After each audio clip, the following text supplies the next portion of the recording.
Y bueno, algunas de estas ideas son la base de lo que yo estoy trabajando con mi tesis de doctorado, y era un poco lo que quería, en esa clave más de compartir y de dialogar, y sobre todo también de interpelar algunas cuestiones, ¿no? Interpelarnos. Yo lo que me estoy proponiendo trabajar, o lo que vengo pensando, tiene que ver con la posibilidad de tomar las categorías del ecofeminismo, como aquellas corrientes teóricas, pero también muy ligadas a la militancia y a las luchas concretas, que básicamente lo que podríamos explicar muy rápidamente, que lo que intentan hacer es juntar o hacer sinergia entre la ecología y el feminismo. Y lo que venimos pensando es, bueno, si esta posibilidad, o sea, si el ecofeminismo nos puede brindar algunas herramientas para mirar un poco más agudamente o con más precisión algunas cuestiones que pasan vinculadas a desigualdades y sobre todo las desigualdades que se tejen en conflictos socioambientales. Ahí básicamente ubicar un poco algunas preocupaciones, ¿no? La apropiación y el usufructo desigual de los bienes comunes en el marco del sistema capitalista no es ninguna novedad. La violencia que eso genera tampoco, aunque quieran que nos olvidemos de que eso genera violencia y violencias cotidianas, ¿no? Aunque se disfracen de progreso, aunque se disfracen de desarrollo, que muchas veces están denegadas, ¿no? No se ven, están muy lejos, no nos tocan, pero están ahí, y nosotras sabemos que están ahí. Entonces, bueno, esta posibilidad en realidad de pensar cuando hay expresiones, pensar los conflictos socioambientales en un marco amplio, como una disputa de sentidos, ¿no? Una disputa que se da cuando hay distintos lenguajes pensando e interviniendo con injerencia directa sobre los bienes comunes y sobre un territorio concreto. Y cómo esas disputas de sentido, que insisto siempre sobre el tema porque cuando habla de disputa de sentidos parece que fuera todo muy, muy civilizado, y en realidad acá atrás hay mucha violencia también, cómo estas disputas de sentido también movilizan y tienen algún tipo de acción de resistencia o de lucha, las cuales muchas veces para la izquierda tradicional también son menospreciadas en su estatuto, digamos, de lucha política. La idea es pensar ahí cómo en los últimos años, yo ahí me paro un poco más desde Uruguay, pero obviamente que esto es un análisis regional, ¿no? Que no me pasa solamente en Uruguay ni cerca, que es un proceso general, mundial y también regional, que tiene que ver con el neoliberalismo y sobre todo con el neodesarrollismo como una fase subsiguiente en la apropiación y en el uso intensivo de bienes comunes, como en estos procesos las mujeres concretamente han tenido y tenemos un lugar desigual, y los costos también son desiguales por él. Muchas veces vinculado,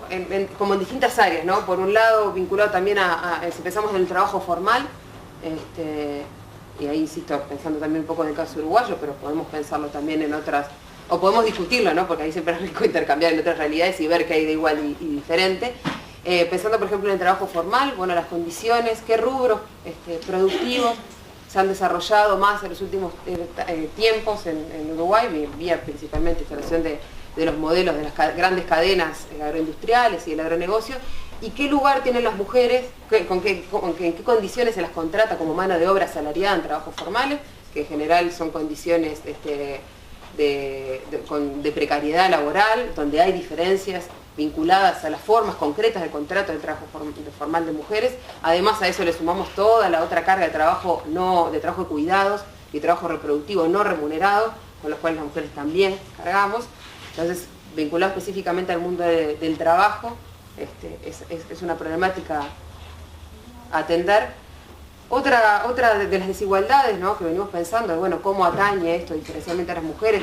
tiene que ver por todas las externalidades de los procesos productivos, sobre todo de los grandes procesos productivos, vía agronegocio, procesos extractivistas, donde muchas veces todos los daños sobre el territorio y sobre la salud colectiva recaen también en tareas de cuidado, ¿no? Cuando no en el propio cuerpo, sí en tareas de cuidado para las propias mujeres, por sus hijos e hijas o por sus mayores,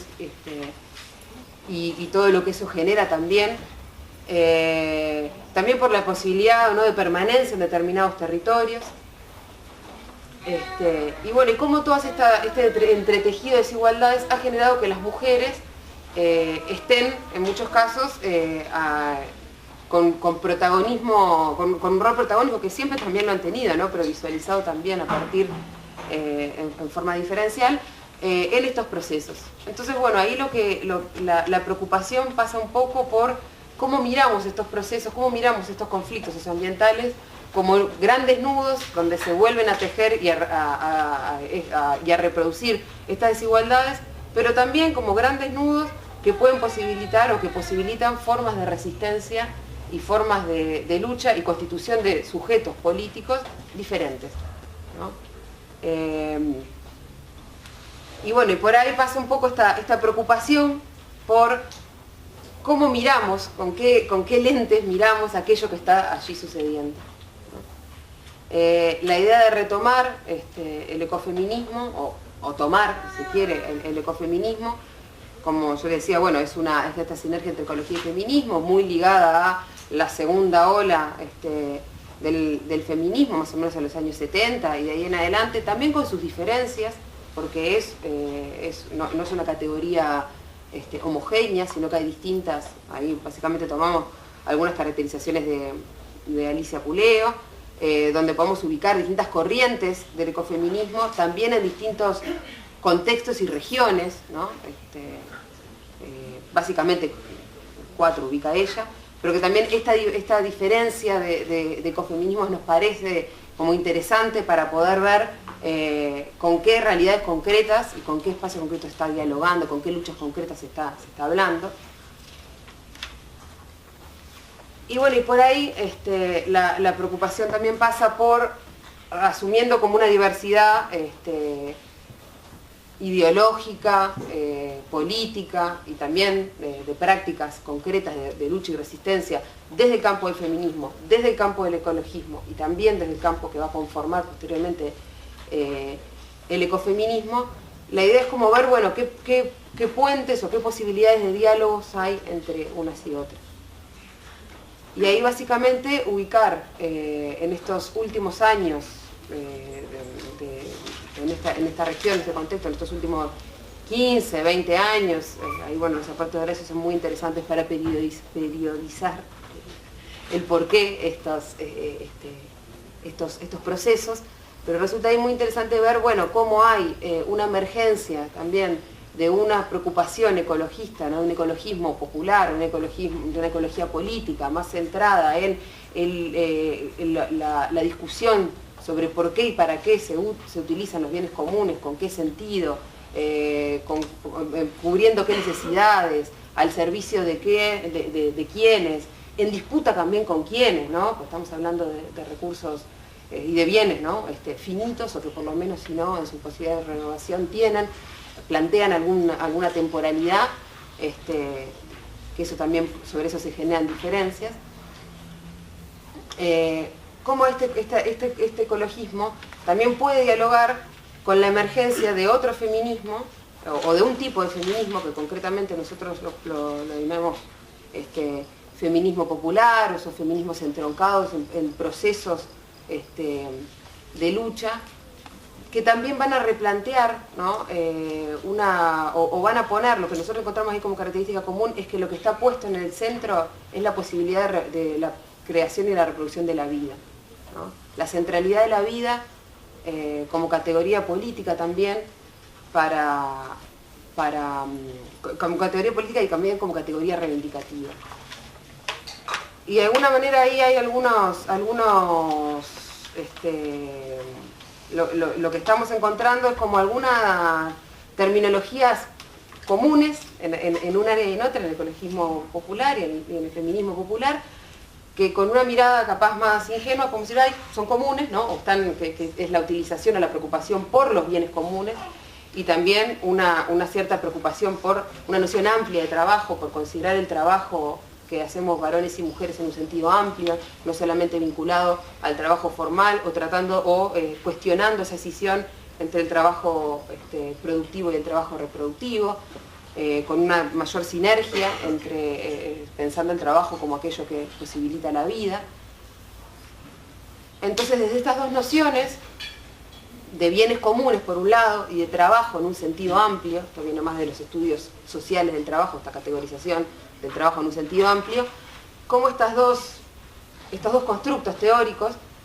que los encontramos tanto en el feminismo popular como en la ecología política, podemos establecer una relación de similitud, pero también la propuesta es mirarlas como con un poco más de detenimiento en ese análisis, ¿no? Bueno, ¿cómo se están usando esas categorías? ¿De dónde vienen? ¿De qué tradiciones? Es lo mismo, porque a veces podemos correr el riesgo de tratar de rápidamente adjudicarle un sentido similar a terminologías que en realidad o que tienen otras matrices, ¿no? Entonces ahí estamos trabajando también con esta idea de poder tomar, para hacer, si se quiere, una suerte de poner en diálogo la ecología política y el feminismo popular, tomar estas dos categorías, bienes comunes y trabajo, y masticarlas un rato, ¿no? Debatirlas, rastrear su genealogía, pero también ver con qué sentido se utilizan y cómo se empiezan a apropiar. Y bueno, y desde ahí, en realidad, poder trabajar con estas, que yo se las adelanto un poco, pero las repaso muy rápidamente, con esta intuición, si se quiere, también es una intuición muy anclada, digamos, en procesos de lucha, ¿no? en la práctica militante, de una relación o una ampliación y un encuentro entre feminismo y ecología a partir de un reposicionamiento respecto a las diferencias y desigualdades, y a partir de poner en el centro como necesidad imperiosa la defensa de la vida o la lucha por condiciones de vida, por construir nuevas claves para esas condiciones de vida, ¿no? De los sujetos sociales. Y bueno, y ahí en un poco lo que nos planteamos es una primera hipótesis, que es que en América Latina, pero concretamente en la región más rioplatense, ¿no? Ahí tomando, bueno, Uruguay y Argentina, y también como pensando también un poco en términos de regionales y de modelos de desarrollo económicos por sobre la región, y también mirando un poco los procesos de lucha y resistencia de esos modelos de desarrollo, hay una suerte de genealogía similar, que podemos trazar cierta similitud entre la emergencia y las reemergencias del ecologismo y del feminismo, ¿no? Y ahí, bueno, poder mirarlo con un poco más de detenimiento. Y una segunda intencionalidad, que está bien como para creo yo que es como la que más a mí por lo menos me convoca en términos de poder discutir y dialogar con otras y con otros, que es ver si la categoría del ecofeminismo, ¿no? Pararnos desde esa categoría, leer algunos conflictos, algunas problemáticas en términos ecofeministas, nos permite no ponerle un sello, sino al revés, mirar las cosas, mirar las problemáticas sociales y sobre todo las posibilidades de lucha y de resistencia con una clave un poco más aguda, ¿no? Intentando pensar en forma nueva aquello que se nos presenta como nuevo, ¿no? Entonces ahí es ver si nos resulta útil como categoría analítica el ecofeminismo, qué ecofeminismo en todo caso, y ver si lo podemos poner a dialogar, ¿no? Y ver si podemos de alguna manera tomar categorías desde las ciencias sociales, ¿no? Que nos permitan pensar las problemáticas sociales sin escindirlas, y sobre todo reconociendo la sinergia de esos procesos que allí se están dando. Bueno, esto era básicamente un poco las bases como para compartir con ustedes. Insisto que esto es como algo para seguir digamos que tendrá también su posibilidad de desarrollo y sobre todo su posibilidad su utilidad, ¿no? Teórica y política en la medida que pueda ser discutido con otras y con otros, y que desde ahí permitirá, o no en todo caso, pero sí como rescatar un poco esta preocupación desde las ciencias sociales, desde los espacios académicos, de ponerle un poco de pensar desde las realidades y de las problemáticas que nos están interpelando hoy, y sobre todo de poner en diálogo lo que nosotros tenemos, o lo que nosotros creemos que tenemos, y sobre todo lo que podemos construir de novedoso para pensar algunas problemáticas concretas, ¿no? Bueno, básicamente eso, no mucho, creo que allá.